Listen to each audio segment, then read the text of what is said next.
লীলাকারে বিশ্লেষণ। রমাদান মাস আসলে একজন মুমিনের জন্য ১ নম্বর কাজ কুরআন তেলাওয়াত করা, ২ নম্বর কাজ সাহারি খাওয়া, ৩ নম্বর হলো রোজা রাখা, ৪ নম্বর হলো ইফতার করা, ৫ নম্বর হলো তারাবিহের সালাত আদায় করা, ৬ নম্বর হলো যাকাত আদায় করা, ৭ নম্বর হলো বেশি বেশি দান সদকা করা, ৮ নম্বর হলো বেশি বেশি তাওবা ইস্তেগফার করা, ৯ নম্বর হলো ফিতরা আদায় করা।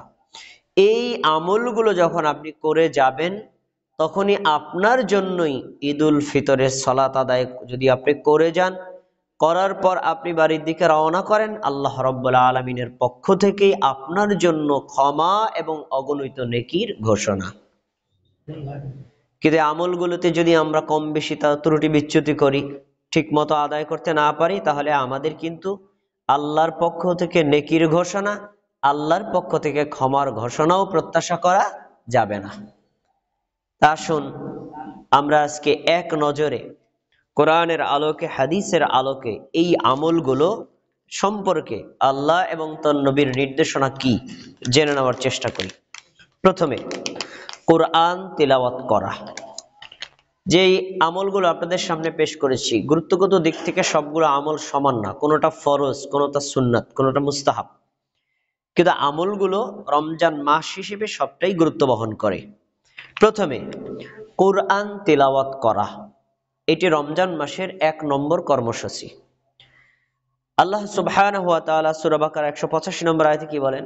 আয়াতটা আমরা সবাই জানি, শাহরু রমাদান আল্লাযী উনজিলা ফীহিল কুরআন। রমজান মাস এমন একটা মাস যেই মাসে কুরআন নাজিল করা হয়েছে। কেন নাজিল করেছেন আল্লাহ? হুদাল লিন্নাস, কোরআন দিয়ে মানুষকে আল্লাহ হেদায়েত দিবেন।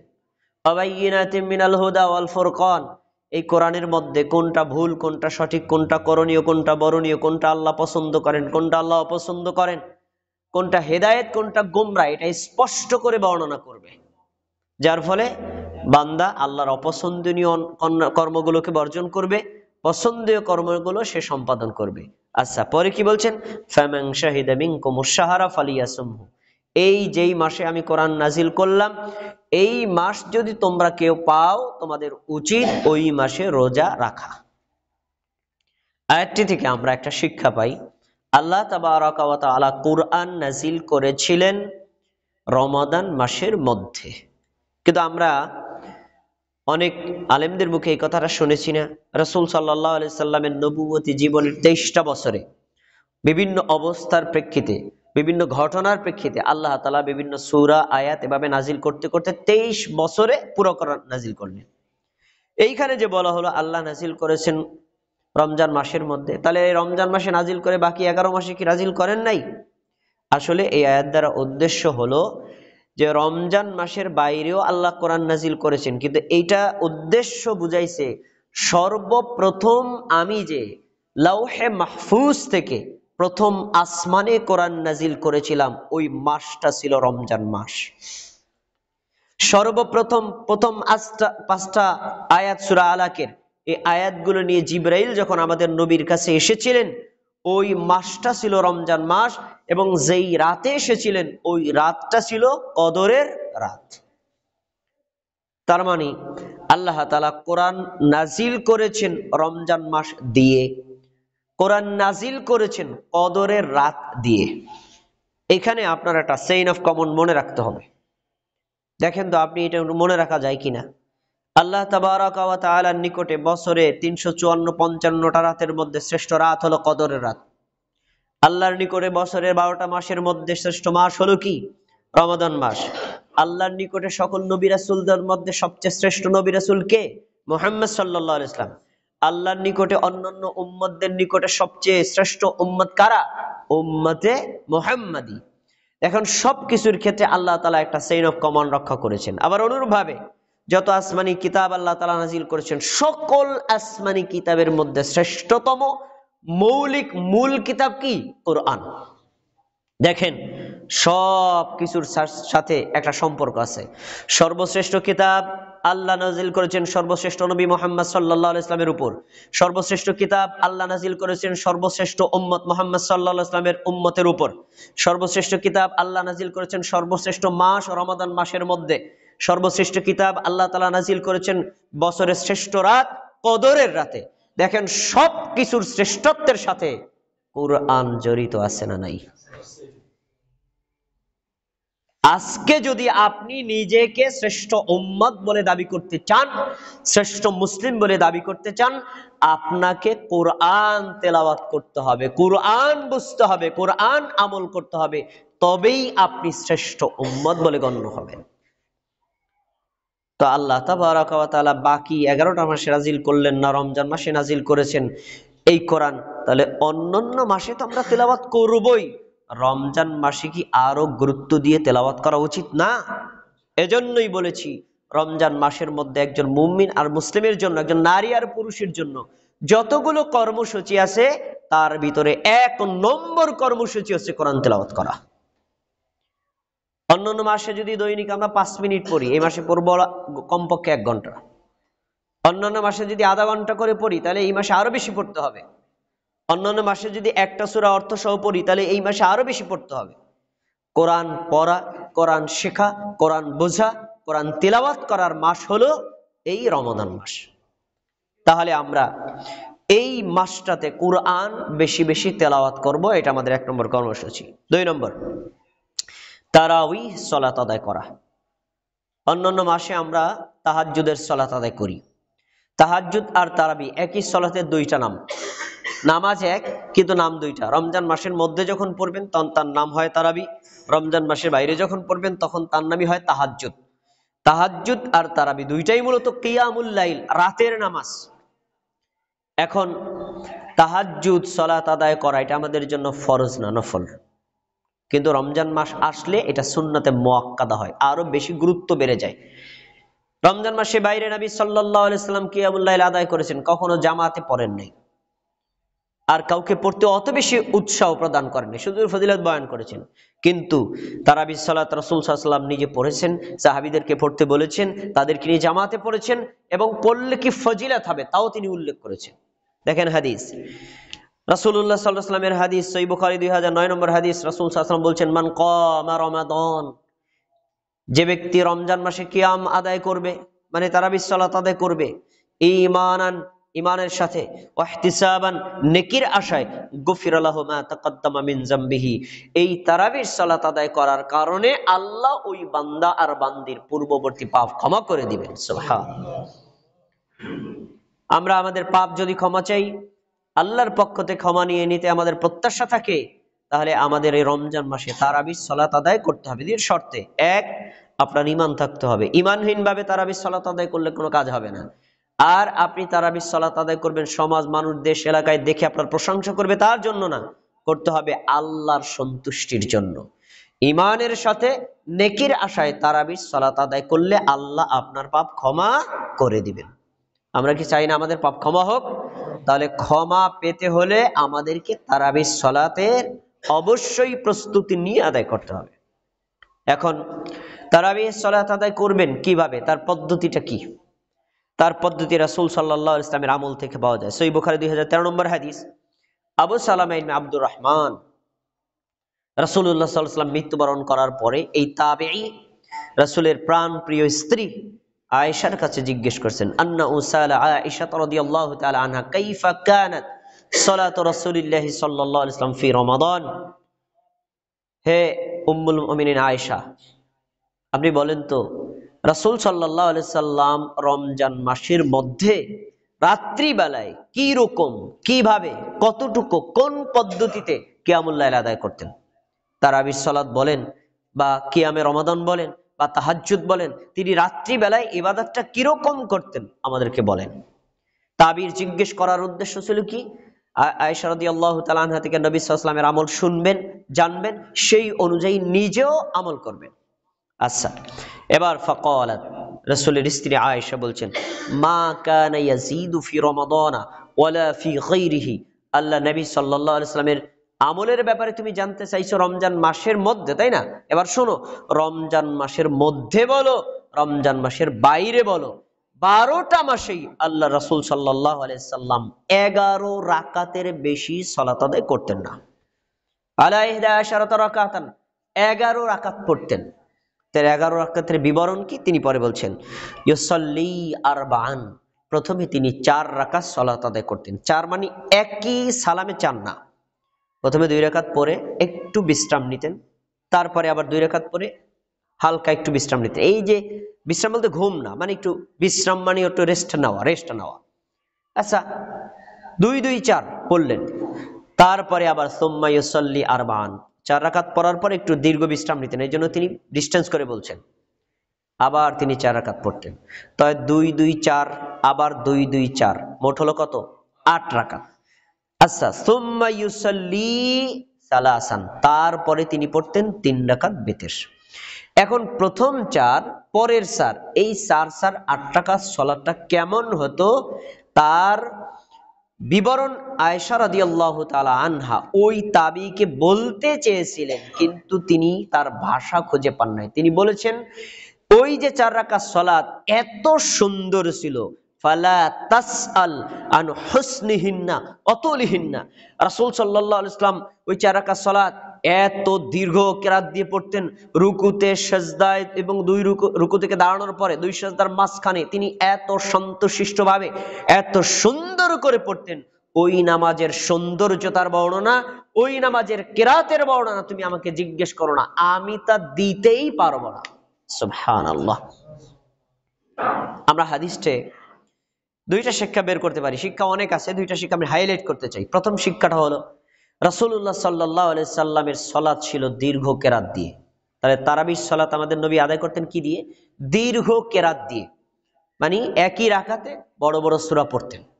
2 নম্বর হলো, রাসূল সাল্লাল্লাহু আলাইহি সাল্লামের সালাতটা ছিল সৌন্দর্য মণ্ডিত, অনেক সুন্দর। সুন্দর বলতে আমরা কি বুঝাই?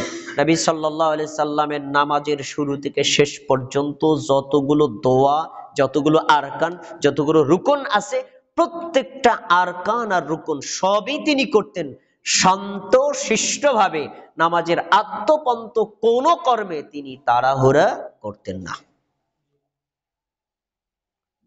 নামাজে দাঁড়ানো, কেরাত পড়া, তারপর আপনার দোয়া মাসুরা পড়া, অথবা আপনি বলেন মানে নামাজের যে সকল কর্মগুলো আছে, রুকুর তাসবিহ পড়া, রুকু থেকে দাঁড়ানোর পরে তাহমিদ পড়া, সেজদার তাসবিহ পড়া, 2 সেজদার মাঝখানে তাসবিহ এবং দোয়া করা, এগুলো সবই ছিল আমাদের নবী সাল্লাল্লাহু আলাইহি ওয়াসাল্লামের শান্ত শিষ্টভাবে, কোন কর্মে তিনি তাড়াহুড়া করতেন না। আমরা এই 2 জায়গাতে একটু আমাদের সমাজের সাথে মিলাই। আমরা যখন তারাবির সালাতের ইমাম সাহেবের পিছনে পড়ি, তখন দেখা যায় ইমাম সাহেব একটু আগে 4 রাকাত ফরজ সালাত আদায় করেছেন, শান্তশিষ্টভাবে পড়লেন। তারপরে আমরা সবাই যার যার মতো 2 রাকাত সুন্নাত পড়লাম, যার যার মতো সুন্নাতটা পড়লাম।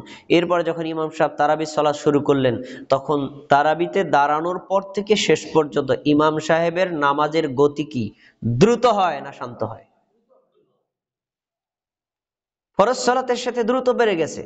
আর রাসূল সাল্লাল্লাহু আলাইহি সাল্লাম তিনি ফরজ সালাত যতটা শান্তশিষ্টভাবে না পড়তেন, তার চাইতে আরো বেশি শান্ত গতিতে পড়তেন এই তারাবির সালাত।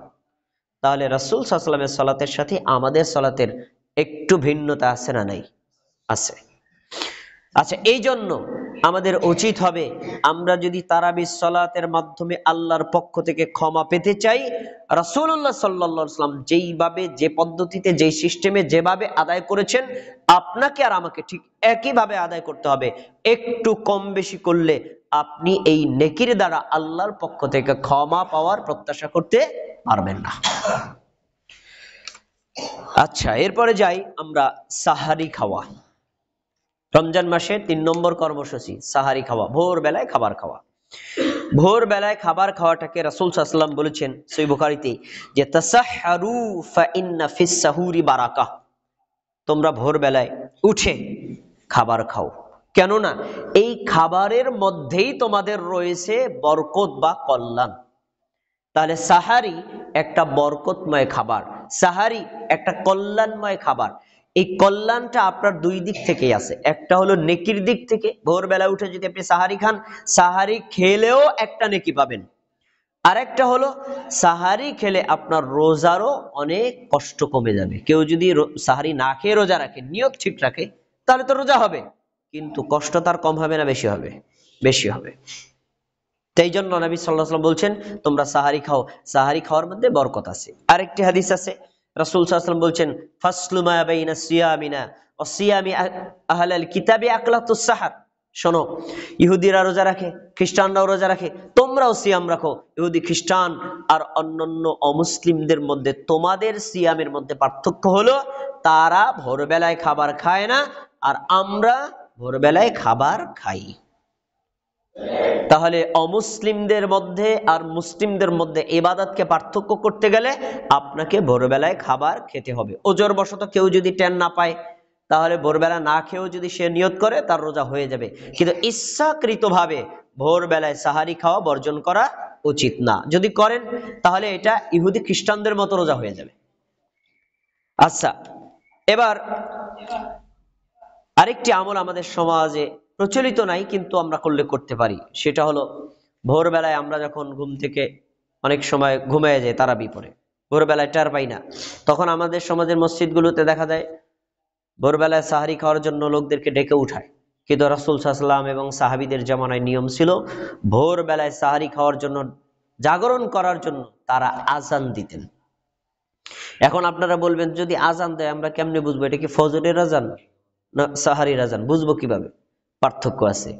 ফজরের আজানের মধ্যে আস-সালাতু খায়রুম মিনান নাওম এই শব্দ থাকবে, আর সাহারির আজানের মধ্যে এই শব্দ নাই। এই শব্দ দুইটা বুঝবেন যে এই শব্দ থাকলে সেটা ফজরের আজান, আর না থাকলে সাহারির জন্য আজান। এই আজানটা কে দিবেন তাও বর্ণনা আছে, সহিহ বুখারী হাদিস নাম্বার 621। রাসূল সাল্লাল্লাহু আলাইহি ওয়াসাল্লাম বলেছেন লা ইয়ামনা আন্না আহাদাকুম আযানু বিলালিন মিন সুহুরি। শোনো, বেলাল যখন আজান দেয় তোমরা সাহারি খাওয়া বন্ধ করবা না। কেউ খেতে থাকলে খেতে থাকবা, কেন? তিনি কিন্তু ফজরের আজান দেন না। ফা ইন্নাহু ইউআযযিনু বিল্লাইলিন, বেলাল রাত্রে বেলায় আজান দেন লিয়ারজিয়া কাইমাকুম, যারা তারাবি সালাত আদায় করতেছে, তাহাজ্জুদ সালাত আদায় করতেছে, কিয়ামুল লাইল করতেছে, তাদেরকে স্মরণ করিয়ে দেওয়ার জন্য, এই সাহারি খাওয়ার সময় হয়েছে, এখন নামাজ বন্ধ করে সাহারি খাও। আর ওয়ালি ইউনাব্বিহ নাইমাকুম, যারা ঘুমিয়ে আছে রাত্রিবেলায়, তাহাজ্জুদ তারাবি সালাত আদায় করেনি কিন্তু ঘুমিয়ে গেছে, তারা যেন ভোরবেলায় উঠতে পারে, এই জন্য তাদেরকে সতর্ক করতে বেলাল রাদিয়াল্লাহু তাআলা আনহু আজান দিতেন। তাহলে বোঝা যায় যে সাহারির জন্য আজান এটি একটা সুন্নাত, কিন্তু আমাদের সমাজে এটা প্রচলিত নাই। এটা যদি কোনো সমাজে সবাই মিলে করে তাহলে তো কোনো সমস্যা নেই, অবশ্যই সুন্নাতটা জীবিত করা যায়। এটি একটি সুন্নতি আমল। এবার আসুন রমজান মাসের ৪র্থ নম্বর আমল, এটি ফরজ, রোজা রাখা। এটা প্রাপ্তবয়স্ক সুস্থ সবল প্রত্যেকটি নারী পুরুষের জন্য এই রোজা রাখা হলো ফরজ। কোন ওজরেই আপনি এই ফরজ বর্জন করতে পারবেন না। শুধু মেয়েদের জন্য একটা ওজর আছে, তারা যদি হায়েজ অবস্থায় থাকে আর নেফাস অবস্থায় থাকে আল্লাহ তাদের ছাড় দিয়েছেন, এছাড়া ছাড় পাওয়ার কোনো সুযোগ নেই। দেখেন আল্লাহ তাআলা সূরাতুল বাকারা 183 নম্বর আয়াতে বলেন, ইয়া আইয়ুহাল্লাযীনা আমানু, হে মুমিনগণ, কুতিবা আলাইকুমুস সিয়াম, তোমাদের জন্য রোজা ফরজ করা হয়েছে। তাহলে রোজা ফরজ করেছেন কোন আলেম না, কোন হুজুর না, কোন মুফতি মাওলানা না, স্বয়ং আল্লাহ ফরজ করেছেন, আল্লাহর কৃত ফরজ। তোমাদের জন্য রোজা ফরজ করা হলো। কিভাবে ফরজ করছেন? আলাল্লাযীনা মিন ক্বাবলিকুম, আরে তোমাদের উপর ওইভাবেই ফরজ করা হয়েছে যেভাবে পূর্ববর্তীদের উপর ফরজ করা হয়েছিল। পূর্ববর্তী কারা ছিল? আমাদের পূর্বে যে সকল নবীরা ছিলেন, আমাদের পূর্বে যারা উম্মত ছিলেন, আল্লাহ তাআলা প্রত্যেক উম্মতের জন্য, প্রত্যেক নবী রাসূলদের জন্যই রোজার বিধান করেছিলেন। কিন্তু একটু ভিন্নতা আছে, অন্যান্য নবীদের জন্য ছিল বিভিন্ন সময়, আর আমাদেরকে আল্লাহ তাআলা ফরজ করেছেন একটানা 1 মাসের জন্য। এই হলো পার্থক্য। তাহলে আল্লাহ রাব্বুল আলামিন আমাদের জন্য রোজা ফরজ করেছেন, আমরা কোরআনের আয়াত থেকে পেলাম। অন্যান্য নবীদের উপর এবং উম্মতের উপর ফরজ ছিল, সেটাও আমরা জানতে পারলাম। ফলাফলটা কি? রোজা রাখলে কি হবে? রোজা রাখলে উপকারিতা কি? আল্লাহ এখানে একটা উপকারিতার কথা বলেছেন, লাআল্লাকুম তাত্তাকুন, তোমরা যদি রোজা রাখো এই রোজার মাধ্যমে আশা করা যায় তোমরা আল্লাহকে ভয় করতে পারবে। একজন বান্দার পক্ষ থেকে, বান্দির পক্ষ থেকে আল্লাহর জন্য যত ধরনের ইবাদত আছে, তার ভিতরে একটা আত্মিক ইবাদত হলো আল্লাহকে ভয় করা। আল্লাহকে ভয়ের বাস্তব প্রশিক্ষণ শিক্ষা নেওয়া যায় এই রোজা থেকে। এবার আমরা আসি বাস্তব কিভাবে প্রশিক্ষণ নেই। আমরা রোজা রাখি, রোজা রাখার ক্ষেত্রে আমাদের ক্ষুধা লাগে, দিনের বেলায় পানি পান করতে মনে চায়, বা অন্য কোনো ভালো খাবার দেখলে সেটা খেতে মনে চায়। আমার ঘরে এই ধরনের খাবার আছেও, কিন্তু ঘরে কোনো মানুষ নাই, আমি একা ঘরের মধ্যে, কেউ দেখে না, তারপরেও কি আমরা দিনের বেলায় খাবার খাই, পানি পান করি? আমার যে খাবারটার প্রতি লোভ জেগেছে সেটা কি গ্রহণ করি? কেন করি না? কারণ আমি জানি যে এলাকার কেউ না দেখুক, মানুষ কেউ না দেখুক, অন্য কেউ না দেখুক, অন্য কেউ না জানুক, অবশ্যই আল্লাহ জানেন, অবশ্যই আল্লাহ দেখেন। ওই আল্লাহ জানেন, আল্লাহ দেখেন, আল্লাহর ভয়ে যে আমরা পানি পান করি না, খাবার গ্রহণ করি না, এটাই হলো আল্লাহকে ভয় করার শ্রেষ্ঠ নমুনা।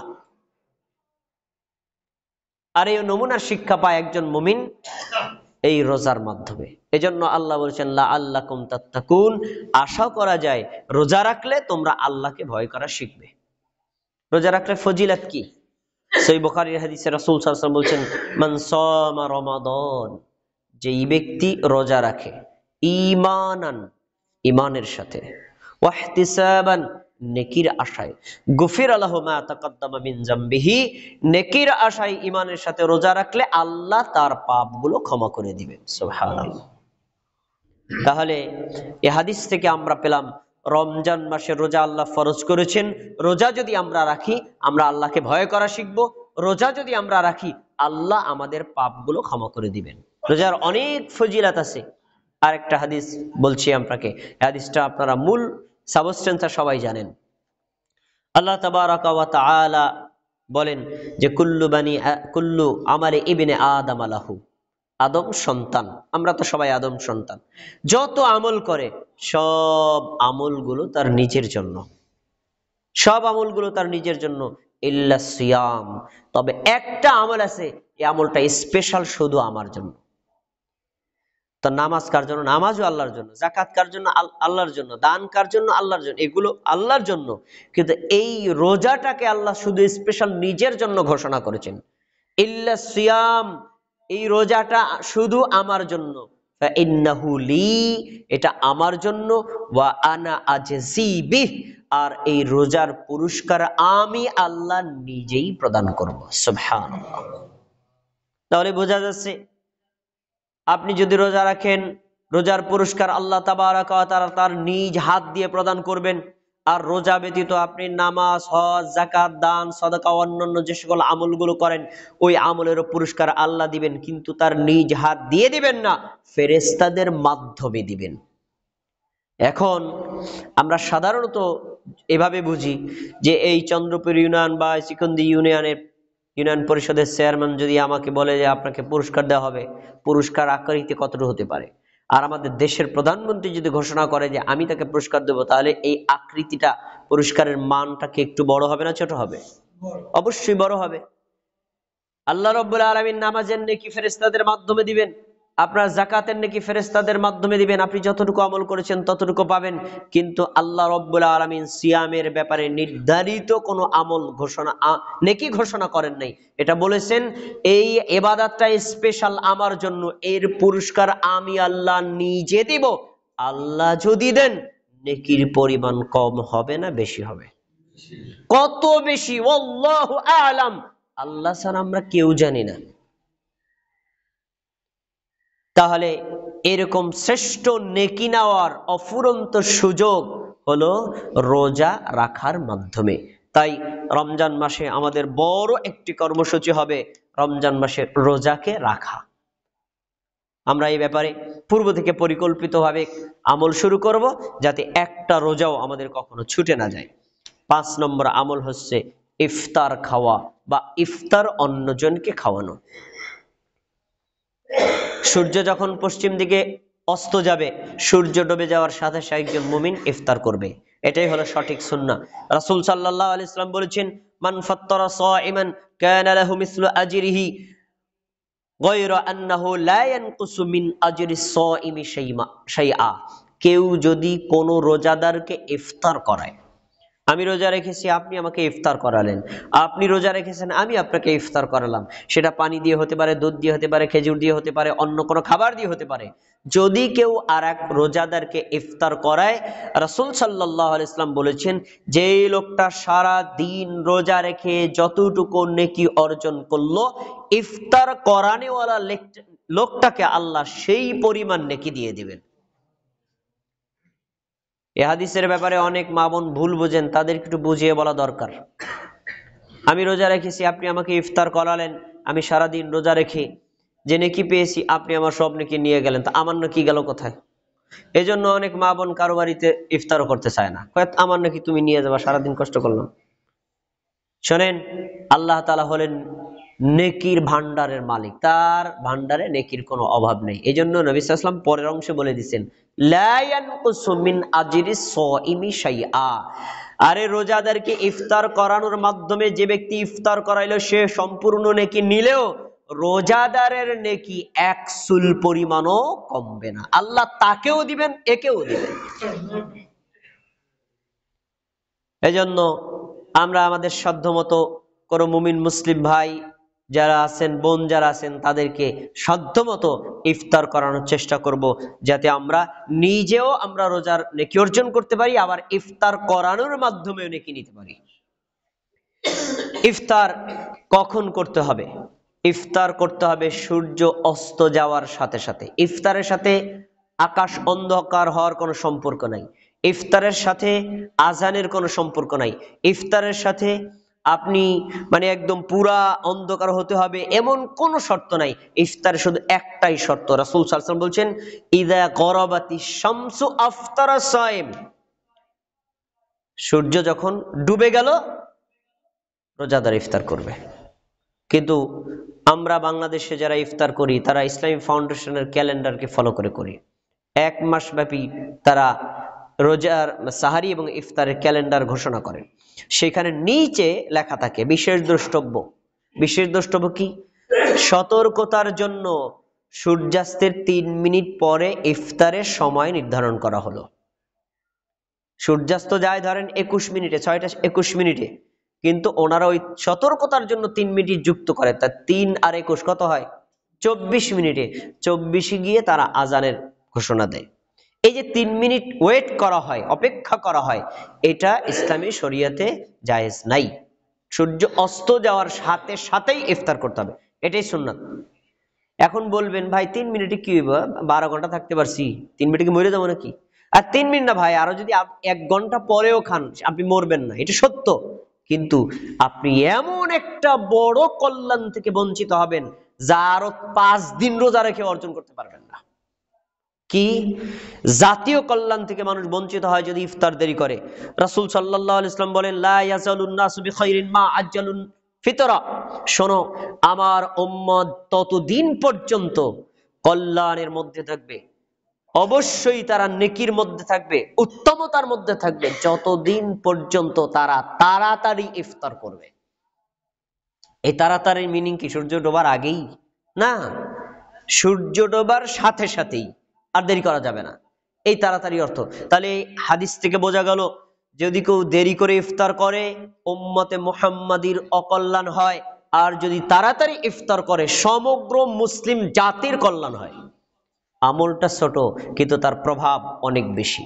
আরেকটি খুব গুরুত্বপূর্ণ হাদিস, রাসূল সাল্লাল্লাহু আলাইহি ওয়াসাল্লাম বলেন, লা ইয়াজালুদ দীনু যাহিরান মা আজ্জালুন নাসুল ফিতরা লিআন্নাল ইয়াহুদা ওয়ান নাসারা ইউআখিরুনা। শোনো, এই মানুষেরা যতদিন পর্যন্ত তাড়াতাড়ি ইফতার করবে, ততদিন পর্যন্ত পৃথিবীতে যত ধর্ম আছে, ইহুদি, খ্রিস্টান, বৌদ্ধ, হিন্দু, অগ্নিপূজার যত ধর্ম আছে, সব ধর্মের উপর ইসলাম ধর্মের ক্ষমতা, প্রভাব আরো বেশি থাকবে, ইসলামের উজ্জ্বলতা বাড়বে, ইসলামের মান মর্যাদা থাকবে, যতদিন তারা তাড়াতাড়ি ইফতার করবে। তাহলে তাড়াতাড়ি ইফতার করলে ইসলামের মর্যাদা বাড়ানো হয়, অন্যান্য ধর্মের উপর ইসলামটাকে অগ্রাধিকার দেওয়া হয়। এরপরে তিনি একটা কারণ উল্লেখ করেছেন, লিআন্নাল ইয়াহুদা ওয়ান নাসারা, ইহুদি জাতি তারা রোজা রাখে, তারাও ইফতার করে, তবে তারা করে দেরি করে। খ্রিস্টান জাতি তারাও রোজা রাখে, তারাও ইফতার করে, তারা করে দেরি করে।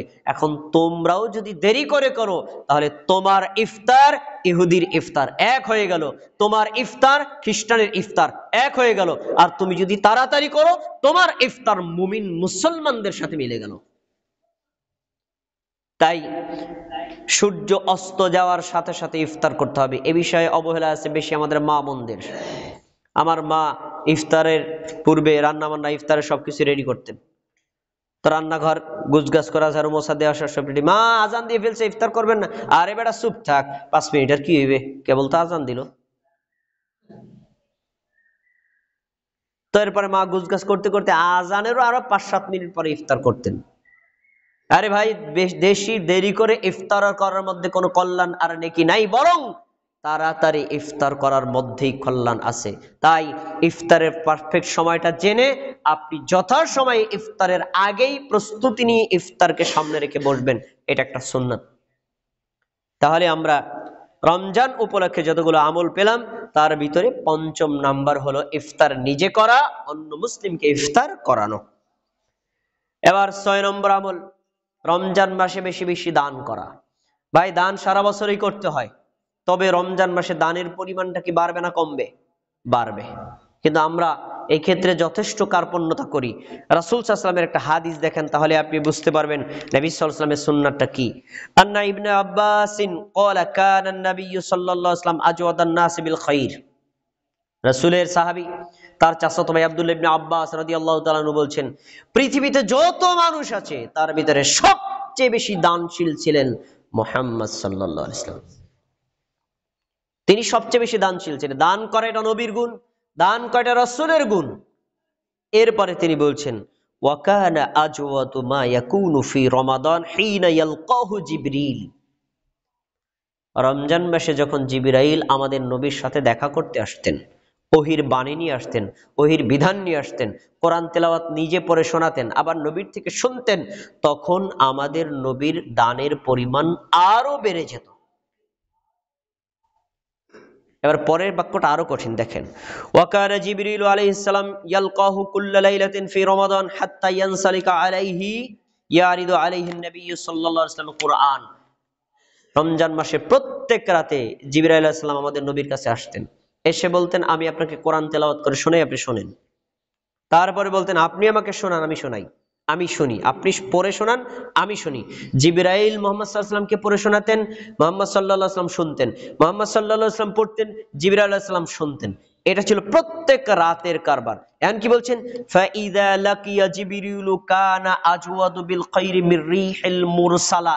যেই বাক্য আব্দুল্লাহ ইবনে আব্বাস আমাদের নবীর ব্যাপারে বলেছেন, পৃথিবীর অন্য কোন ব্যক্তির ক্ষেত্রে এরকম ব্যবহার করা যাবে না। দেখেন কি বলছেন, প্রত্যেক রাতে জিবরাইল যখন দেখা করতেন আমাদের নবীর দানের পরিমাণ তীব্র বাতাসের চাইতে বেশি বেড়ে যেত। সুবহানাল্লাহ, তুফানের গতির চাইতে দানের মান বেড়ে যেত।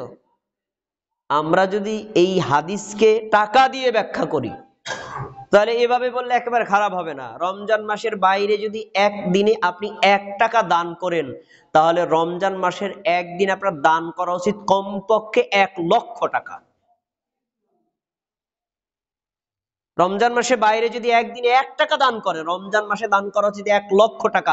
তাহলে হয়তো এই হাদিসের সাথে কিছুটা সামঞ্জস্য হতে পারে।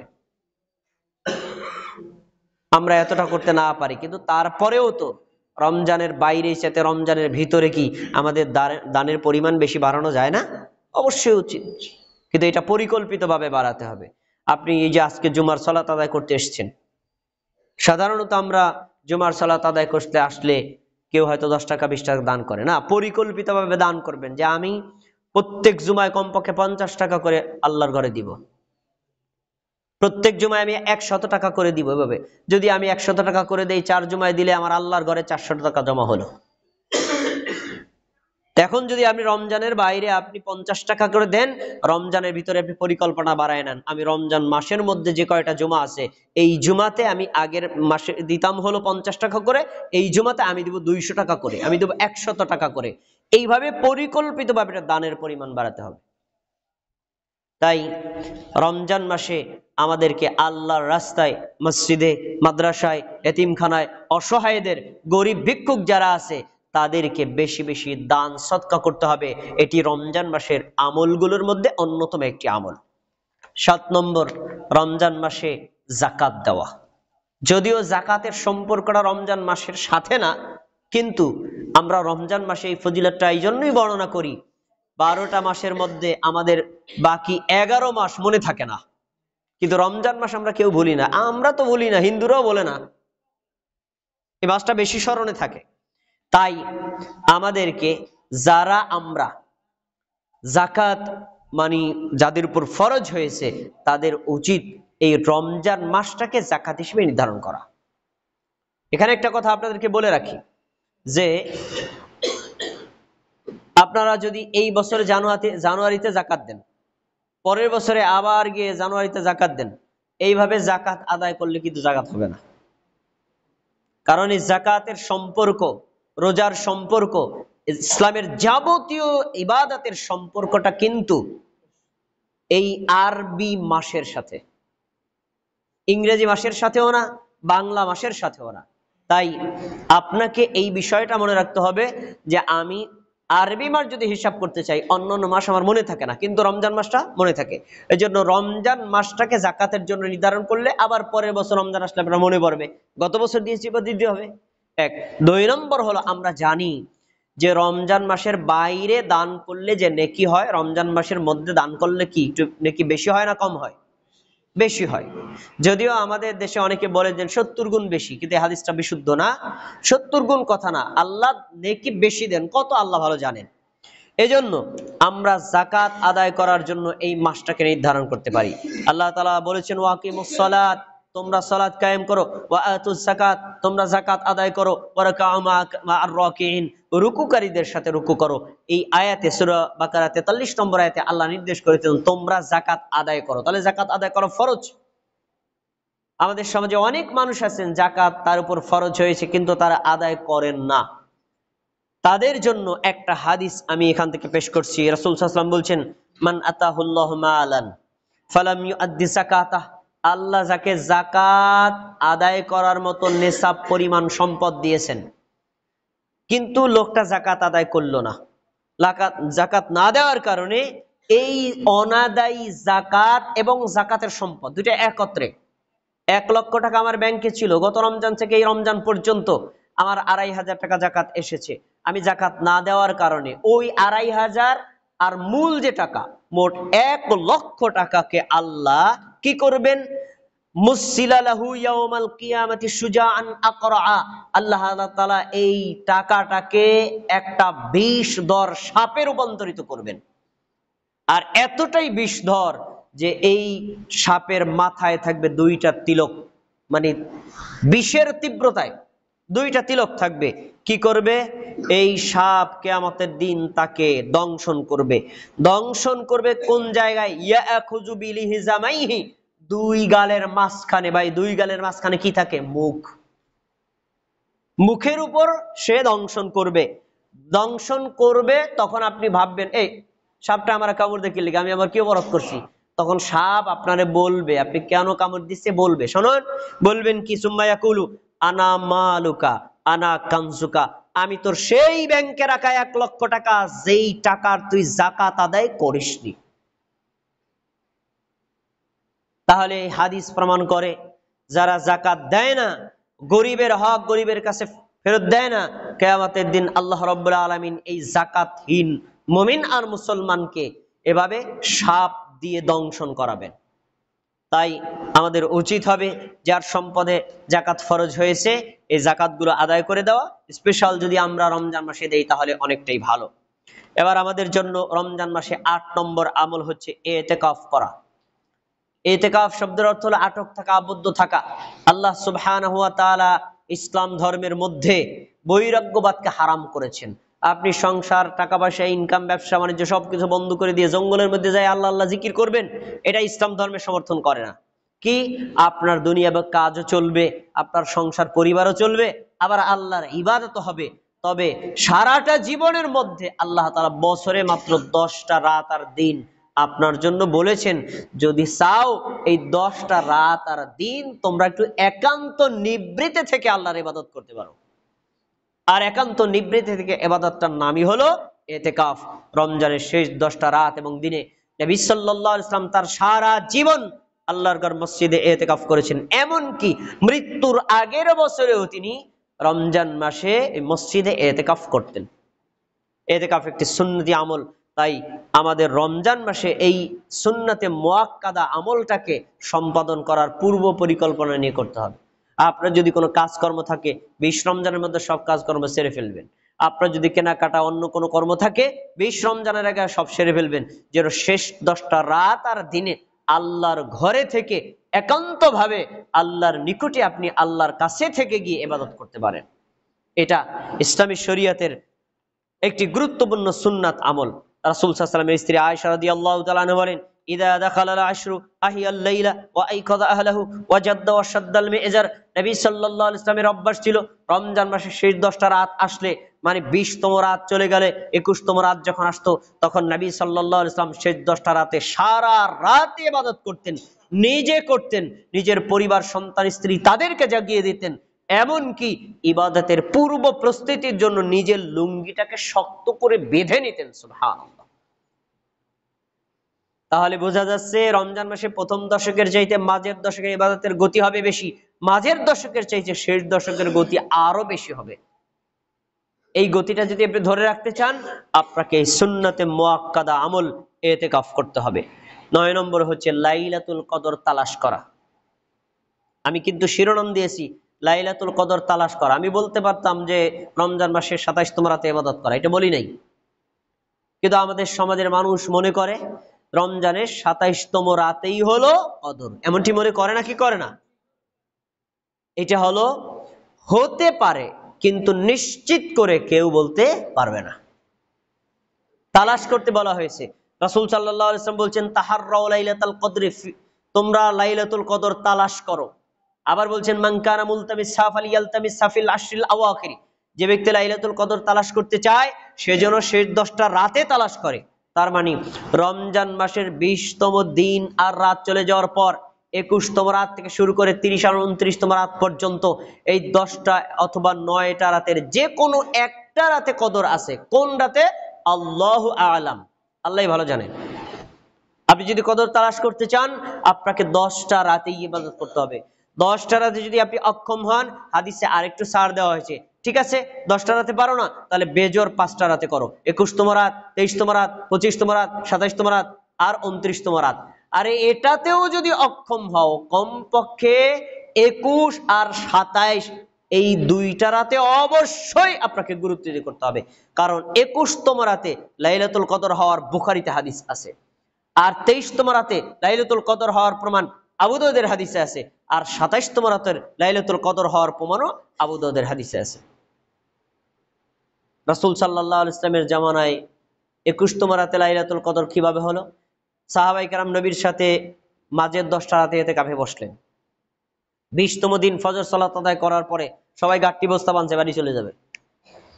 নবী সাল্লাল্লাহু আলাইহি ওয়াসাল্লাম বললেন, সাহাবীরা শোনো, তোমরা তো বাড়ি রওনা দিচ্ছ তাই না?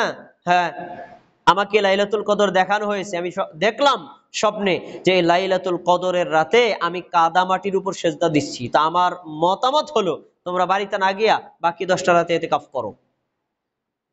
যারা বেডিং পত্র রেডি করেছিলেন তারা বললেন আচ্ছা ঠিক আছে গেলাম না, আবার ইতিকাফে বসে গেলেন। সবাই একটু আমার দিকে খেয়াল করেন, 20তম দিনে ফজরের সালাতের পর আমাদের নবী কথা বলেছেন। তো এই কথা বলার পরে সবাই এবার ইতিকাফে বসে গেলেন। 20তম দিনটা চলে গেলে কততম রাত আসবে? 21তম রাত। খেয়াল করে শোনেন, এবার 21তম রাত শুরু হলো। রাসূল সাল্লাল্লাহু আলাইহি ওয়াসাল্লাম ইবাদত করলেন, আমরাও ইবাদত করলাম, ফজর সালাত জামাতের সাথে আদায় করলাম। ওই রাতে বৃষ্টি বর্ষণ হলো। মসজিদে নববী ছিল, উপরের ছাদটা ছিল খেজুর পাতার ছানি। বেশি বৃষ্টি পড়ার পর কারণে ওই ফাঁকা দিয়ে সুয়াইয়া সুয়াইয়া টপকায় টপকায় ফ্লোরে পানি পড়ছে। ফ্লোরে পানি পড়ার কারণে নিচে কাদা হয়ে গেছে। আমাদের নবী সেজদা দিলেন, সেজদা দেওয়ার পরে সালাম ফিরে আমাদের দিকে ফিরছেন, আমি নিজে দেখলাম আমাদের নবীর কপালে কাদামাটি জড়াই আছে। এবার একটু বুঝে থাকলে বলেন, নবীজি বললেন তোমরা যারা ইতিকাফ করতে বসেছিল কেউ যায়ও না, আমাকে লাইলাতুল কদর দেখানো হয়েছে। আমি সেই রাতে আমি সেজদা দিলাম কাদামাটির উপরে। রাসূল সাল্লাল্লাহু আলাইহি সাল্লামের সাহাবী বলছেন 21তম রাত চলে গেল, আমরা ইবাদত করলাম, নবী যখন ফজর সালাত আদায় করলেন তখন তার কপালে কাদামাটি দেখলাম। তাহলে সেই বছরে কদর ছিল কততম রাতে? নবীর জমানায় 21তম রাতে লাইলাতুল কদর হয়েছে, আর আমরা মনে করছি না 27তম রাতে, আগেও না পরেও না। এই জন্য মসজিদের ইমাম সাহেব নাইম বাবিকে বলে রাখে, সেক্রেটারি সাহেব, ইমাম সাহেব আগেই বলে রাখি 27তম রাতে কিন্তু ইফতার আমি দেবো, মানে কদর ওই রাতে ঢুকছে। কদর যে ওই রাতে অনিশ্চিত, তবে হতে পারে। এই যে 10টা রাতের মধ্যে বেজোর 5টা রাতের গুরুত্ব বেশি, বেজোর 5টা রাতের মধ্যে 21, 23 আর 27 রাতের গুরুত্ব বেশি, এই 3টা রাতের মধ্যে 27 রাতের গুরুত্বটা বেশি। কিন্তু প্রত্যেক বছরে এই রাতে এটা নিশ্চয়তা কেউ দিতে পারে না। এখন আপনি যদি লাইলাতুল কদরে সালাত আদায় করেন, ইবাদত করেন, কি হবে? আপনারা তো এই বর্ণনা শুনেছেন, রাসূল সাল্লাল্লাহু আলাইহি ওয়াসাল্লাম বলছেন, মান কামা লাইলাতুল কদরি ঈমানান ওয়া ইহতিসাবান গুফিরা লাহু মা তাকাদ্দামা মিন যামবি। কোন ব্যক্তি যদি কদর রাতে ইবাদত করে, কদর রাতে সালাত আদায় করে ঈমানের সাথে, নেকির আশায়, আল্লাহ তার পূর্ববর্তী পাপগুলো ক্ষমা করে দিবেন। সুবহানাল্লাহ। আর সূরা কদরেতে তার বর্ণনা আছে, ইন্না আনজালনাহু লাইলাতুল কদর ওয়া মা আদরাকা মা লাইলাতুল কদর। নবী, আমি কোরআন নাজিল করেছি কদর রাতে, তুমি কি জানো কদর রাত কি? কদরের রাত হলো লাইলাতুল কদরি খায়রুম মিন আলফি শাহর। এটা এমন একটা রাত, এক রাতের মর্যাদা 1000 মাসের চাইতেও বেশি। সুবহানাল্লাহ। তাহলে এই একটা রাতের মর্যাদা, নেকি আমরা যদি অর্জন করতে চাই, আমাদেরকে পূর্ব পরিকল্পনা নিয়ে রমজান মাসের শেষ 10টা রাতে ইবাদত করতে হবে। এবার 10মতম আমল হচ্ছে যাকাতুল ফিতর বা ফিতরা আদায় করা। আমাদের দেশের আলেমরা বলেন ফিতরা দেওয়া ওয়াজিব, কিন্তু ফিতরা দেওয়া ফরজ। রাসূল সাল্লাল্লাহু আলাইহি ওয়াসাল্লামের সাহাবী আব্দুল্লাহ ইবনে ওমর, আব্দুল্লাহ ইবনে আব্বাস থেকে বর্ণিত হাদিস, তিনি বলেছেন, ফারাদা রাসূলুল্লাহ সাল্লাল্লাহু আলাইহি ওয়াসাল্লাম যাকাতুল ফিতরি তুহরাতাল লিস-সাইমি ওয়া তুনাতাল লিল মাসাকিন। আল্লাহর নবী সাল্লাল্লাহু আলাইহি ওয়াসাল্লাম ফিতরা ফরজ করেছেন। ফারাদা ওয়াহিদ মুযাক্কার গায়েবের সিগা, স্পষ্ট শব্দ ফরজ, এখানে ওয়াজিব ব্যাখ্যা করার কোনো সুযোগ নাই। আল্লাহর নবী ফরজ করেছেন। কি উপকারিতা কি? ফিতরা যদি দেন, আমরা রমজান মাসে রোজা রাখি, রোজার যে হক আমরা অনেকে আদায় করতে পারি না। রোজা রাখা অবস্থায় গীবত শিকায়ত করা যাবে না, রোজা রাখা অবস্থায় গালিগালাজ করা যাবে না, রোজা রাখা অবস্থায় ঝগড়া মারামারি করা যাবে না, রোজা অবস্থায় অশ্লীল কোনো কর্ম করা যাবে না, কিন্তু আমরা অনেক সময় করে ফেলি। আল্লাহর নবী সাল্লাল্লাহু আলাইহি ওয়াসাল্লাম একটা সুযোগ দিয়ে দিচ্ছেন, আরে তোমার দ্বারা যদি অশ্লীল কোনো কথা হয়েই যায়, ঝগড়া যেটি হয়ে যায়, তুমি যদি ফিতরা দাও, তাহলে ফিতরার কারণে এই রোজার ত্রুটি আল্লাহ ক্ষমা করে দিবেন। সুবহানাল্লাহ, কত সুন্দর সুযোগ।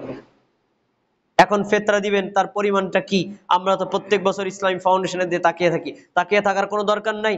আপনি দৈনন্দিন নিয়মিত যে খাবারটা খান, এই খাবারটা 1 সা পরিমাণ দিবেন। আমরা নিয়মিত খাবার খাই ভাত, ভাতের মূল হলো চাল। আপনি রাসূল সাল্লাল্লাহু আলাইহি ওয়াসাল্লামের জামানার যদি 1 সা ধরেন, তাহলে কোন সা 2.5 কেজি, কোন সা 3.5 কেজি, কোন সা 3 কেজি। আমরা অত সন্দেহে না গিয়ে 3 কেজি ধরলাম।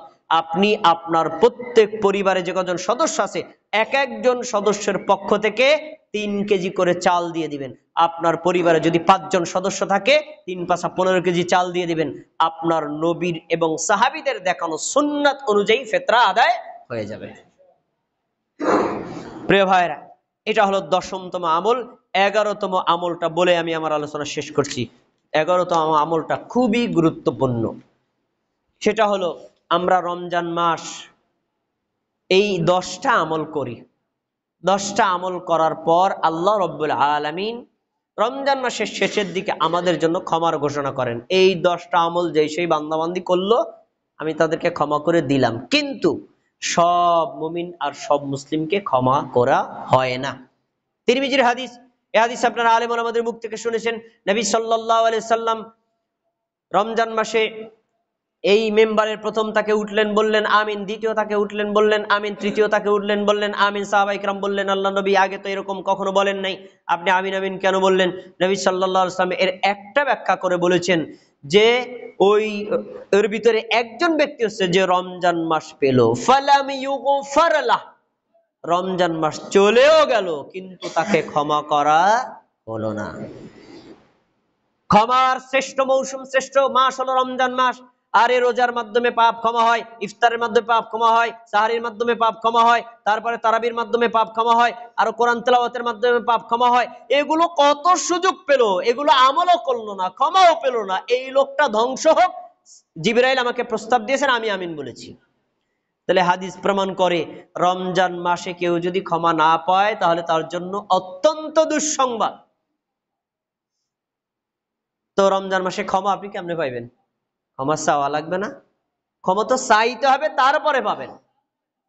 তাই রমজান মাসের প্রথম থেকে শুরু করে শেষ পর্যন্ত প্রত্যেক মুমিন মুসলিমের একটা দায়িত্ব হচ্ছে আল্লাহর নিকটে নিজের পাপের জন্য তাওবা ইস্তেগফার করা। আমরা তো বিভাজন করে ফেলেছি, প্রথম 10 রাত আর দিন কি রহমতের, মাঝের 10টা রাত আর দিন কি ক্ষমার, আর শেষের 10টা রাত আর দিন কি নাজাতের। কিন্তু আসলে এটা সঠিক নয়। রমজান মাসে যখন চাঁদ দেখা যাবে তখন থেকে শুরু, আবার ঈদের চাঁদ ওঠা পর্যন্ত পুরো 29টা রাত আর দিন, 24টা ঘন্টা রহমতেরও সময়, মাগফিরাতেরও সময়, নাজাতেরও সময়।